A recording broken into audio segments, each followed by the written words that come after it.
August 2nd, 2013, from Ribbit Media's Full Duplex Studios in Providence, Rhode Island, this is NewsUndies.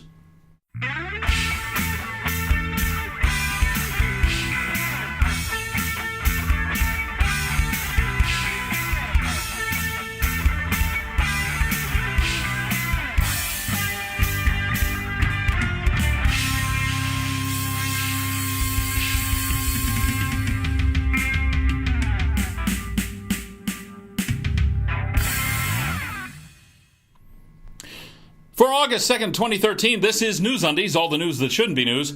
I'm Paul Torville with these headlines. Satanists versus Westboro Baptist Church? I'm going to have to side with the Satanists. They're less offensive. No! Microsoft, down! PC software behemoth takes a $900 million hit for Surface RT inventory charges. Duchess Kate in labor. I don't care. Veteran White House reporter Helen Thomas finally gives up trying to get the truth out of Washington, D.C. It's a boy, third in line to the throne. Still don't care. New! Microsoft, oops! Windows Surface RT combines all the inconveniences of a non-Windows tablet with all the headaches of running Windows. It's the condominium of computing. Royal baby, royal baby, royal baby, economic collapse, royal baby. Rogue Subway restaurant employees bring new meaning to the slogan, Eat Fresh. Well, that was fun. Southwest flight at LaGuardia skids off runway on busted nose gear. Snowden gets asylum in Russia, while Bradley Manning is convicted on just about everything but aiding the enemy. Detroit bankruptcy? No go? No. Go. George Alexander Louis, the royal baby I don't care about. Who would steal Flock of Seagulls van? That's just cruel. Baldy Bush, George H.W. Bush shaves his head to show solidarity with Cancer Kid. Slow news day? Mick Jagger is 70 years old. Keith Richards is right behind him. Everybody else automatically fails at aging. George Zimmerman saves family from burning wreck. Or maybe not. Wait, what? Ariel Castro accepts plea deal. Life without parole plus 1,000 years. Did not see this coming. Halliburton admits guilt in cover-up related to Deepwater Horizon disaster. Hooray! San Diego Mayor Filner to attend behavior counseling. That'll fix everything. Teresa Heinz Carey out of the hospital following a thing resembling a seizure that happened that wasn't the result of a stroke, heart attack, brain tumor, or any other trigger. So, best wishes, I guess.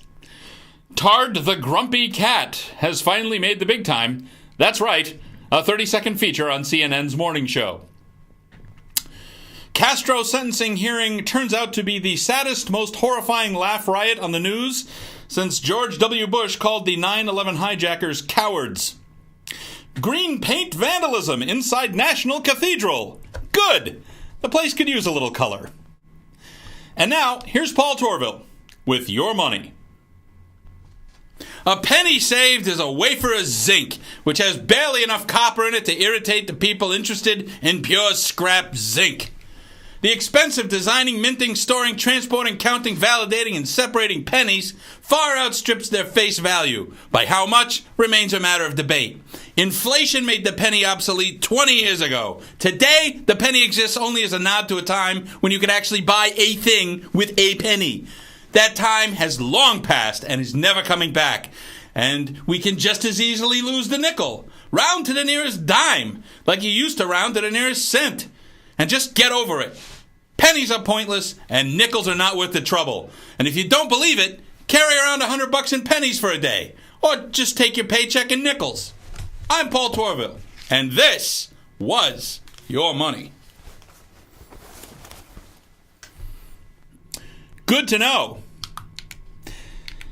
Stick around. Coming up next, Pennsylvania Pride, Twilight Zone political style, and Pakistani schoolmarm ninjas.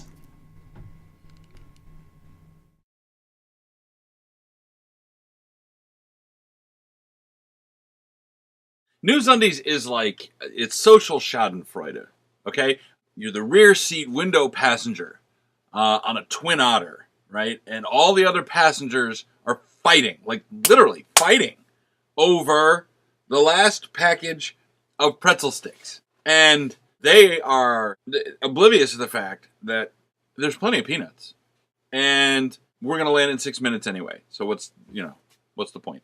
And they are too preoccupied to realize that the plane is in a gentle but perceptible dive because the deaf pilots are arguing over the merits of American Idol versus America's Got Talent.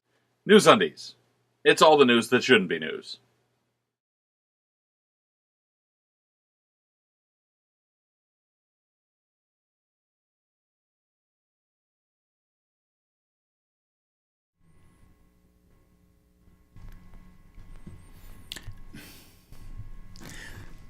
Sydney Leathers? Gilberton, Pennsylvania, at first glance, may seem like the ideal small town, or if you like, wide spot in the road, with its rich coal seams, run-down houses along Main Street, and its bustling population of 867 people, according to the 2000 census. Gilberton's police chief, Mark Kessler, seems to have gone out of his way to cement his town's reputation around America as a nest of right-wing vitriol and, ironically enough, populated with just the kind of folks then-Senator Barack Obama referred to when he talked about their Bibles and their guns. Kessler has posted a number of videos on YouTube, clad alternately in his self-described duty uniform and anti-liberal garb, including a t-shirt which says, on its back, "Liberals take it in the ass." Are you following this? The man has gone out of his way to present his case against liberals and their pro-gun control attitudes, wearing a shirt which could be understood to be an invitation to treat him like a liberal. In any event, Kessler has uploaded these videos to YouTube. In the videos, he speaks of House Minority Leader Nancy Pelosi in ways which could easily be construed either as threatening or as inciting people to violence against her. He then, in one of the videos, repeatedly shoots a target which depicts a scary clown brandishing a large wooden mallet, calling it Ol' Nancy and Miss Pelosi, and so on. His technique for delivering his tactical advice is remarkable in that he prefaces a remark with a disclaimer, such as, "I'm not promoting a holster or anything like that," followed immediately by, "I suggest you buy a Serpa holster." Similarly, he states he's not inciting anyone to violence against elected officials, then almost immediately demonstrates what to do when Ol' Nancy hasn't had her meds and is coming after you with her oversized gavel. Over. And over. And over. And over. Kessler's Facebook page is a heck of a thing. Momentarily disregarding all the your confusion, apostrophes used to indicate plurals, and other syntactical spelling and grammatical transgressions, it is fairly clear that Kessler, his friends, and his supporters are all very indignant and strongly convinced that mere humans pose a threat to their God-given right to keep and bear arms. And then, 30-day suspension. Can't imagine how something like that happened. Well, I was in the Navy, and I'm pretty sure this is standard policy across all the armed services. We were told, in no uncertain terms, that we are never to speak publicly or express any opinion in uniform or as a representative of the service unless lawfully ordered to do so by a superior. Kessler announces in one of his videos that he's Chief Kessler and that he's in his duty uniform, which includes an Under Armour cap. Does Under Armour sponsor the Gilberton PD? That is to say, he says, quote, "I'm gonna do it from my duty uniform," end quote, before spouting his bile. Kessler's personal website, chiefkessler.com, echoes some of the sentiments from his Facebook page, including that he expects to be fired during his 30-day suspension. Now, that's the best news I've heard come out of Gilberton, Pennsylvania in a long time. The time has come for conservatives to make a choice. They have reached a fork in the road. Do they pursue politically viable conservative policies which have at least some evidence to back them up? Or do they sign on with the lunatic fringe of the birthers and the religious fundamentalists and the Second Amendment extremists and the anti-tax clowns and the rest of the groups who, in one way or another, seek to curtail your liberty in the interest of preserving your liberty? At this point, the insane clown posse seems to be getting most of the press. Here are a few recent headlines which signal the magnitude of the reality distortion field these folks are operating in. First, condom gloves and tampon earrings. I'm glad we can have a reasoned adult conversation about this. To show her distaste for the confiscation of feminine hygiene products from protesters following a recent passage of a new abortion ban in Texas, MSNBC host Melissa Harris Perry wore tampons as earrings on her show. In response, Glenn Beck wore condoms on his fingers to mock Harris Perry. That's adult.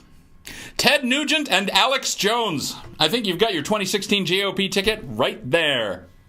Alex Jones interviews Ted Nugent. Talk about narcissistic, paranoiac conspiracy feedback loop. Nugent continues to be the Nuge, I guess. Subsequent to the Zimmerman verdict in Florida, Stevie Wonder and a number of other celebrities said they would boycott Florida until the Stand Your Ground law was repealed. Nugent, in multiple interviews around that time, suggested that they should boycott Chicago instead because of its high violent crime rate. Then blamed the decision to boycott Florida on years of drug abuse on the part of these celebrities. Yes, Ted, because a lifetime of squeaky clean sobriety has made you a paragon of dignified passivity and moral rectitude. No, Fox News. Atheism is not a religion. Fox News decided to refloat a blog post originally published back in March, which proposes that everyone is religious, including atheists. Nope, wrong. Atheism is a response to a claim. The claim is, this God exists. The theist's response is, the claim is true. The atheist's response is, the claim is not true. The overwhelming majority of the atheists I know would give failure to produce objectively verifiable evidence in support of the claim as the reason for their response. There really is nothing more to it than that.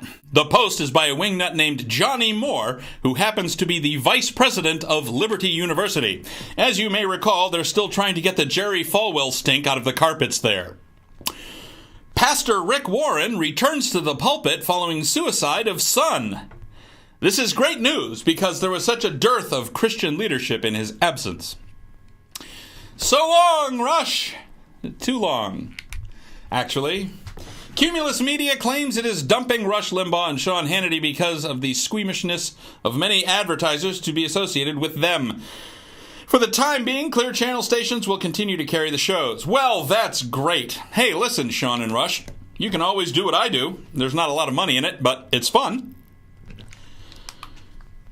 New York's Anthony Weiner and San Diego's mayor are just the latest in a long string of politicians with sexual secrets or proclivities or weaknesses which come out and result in backpedaling, damage control, and more often than not, destruction of the politician's career.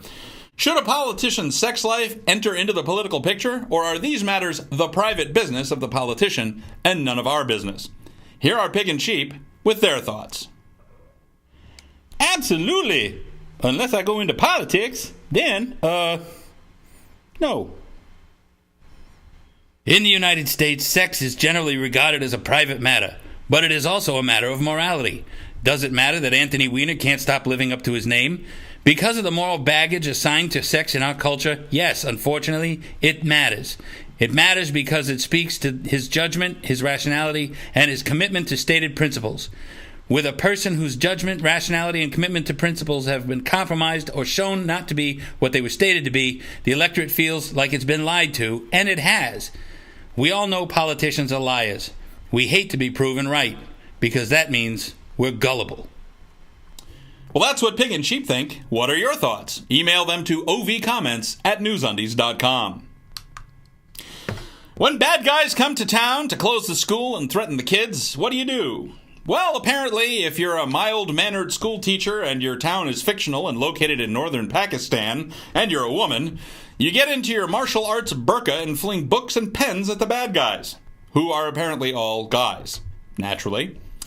The creators of the show claim that the Burqa Avenger, yes, that's the superheroine's name, wears a burqa to hide her identity while fighting the bad guys. It is not, they strenuously maintain, a symbol of subjugation of women.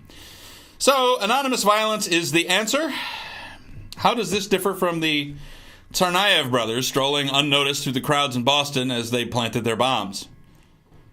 I see we have a long way to go. Stay tuned. Still to come, Bieber Sputum. Learning from mistakes. Take 2. And Mississippi, where it's always the day before yesterday. Have you been injured in an accident, or can you pretend to have been? If so, we may be entitled to 40% of any settlement you receive. We're the law offices of Angry, Bitter, Vindictive, and Rosenblatt, and we've spent over half a century profiting from the pain and suffering of people who, in some cases, didn't even know they were suffering or in pain. At Angry, Bitter, Vindictive, and Rosenblatt, our attorneys have the skills and experience necessary to turn almost any activity into billable hours, and that means you can pay us more. Angry, Bitter, Vindictive, and Rosenblatt, specializing in personal injury, family law, product liability claims, and almost any other area where emotion weighs more than evidence. Angry, Bitter, Vindictive, and Rosenblatt, getting richer off your mild discomfort since 1955.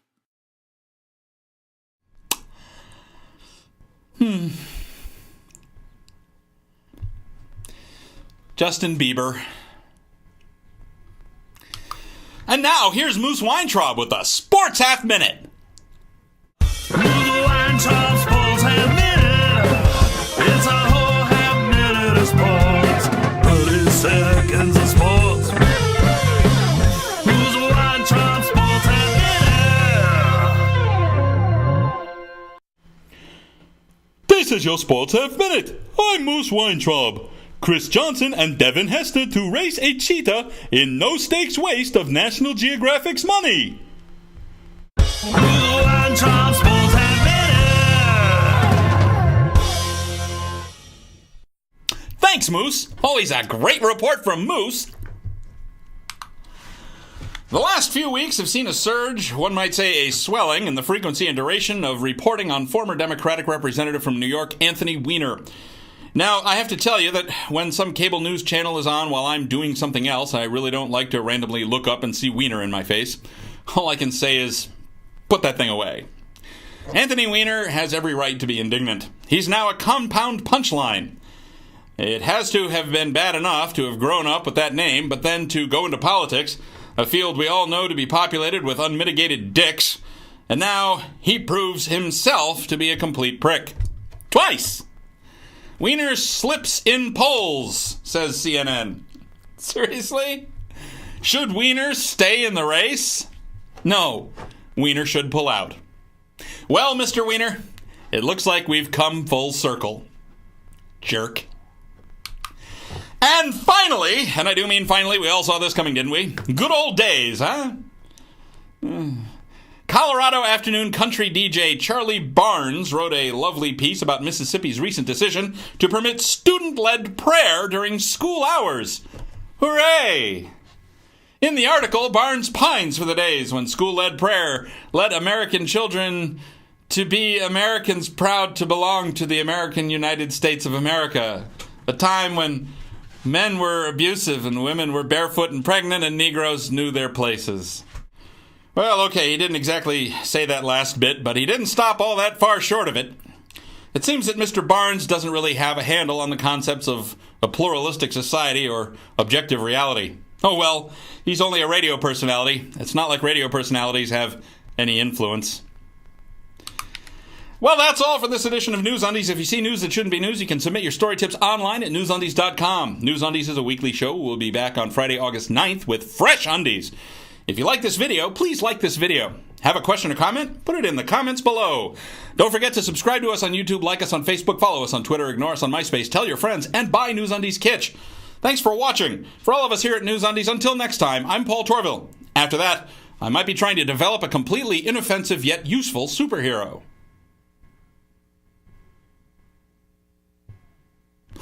Aquaman! No, not useful.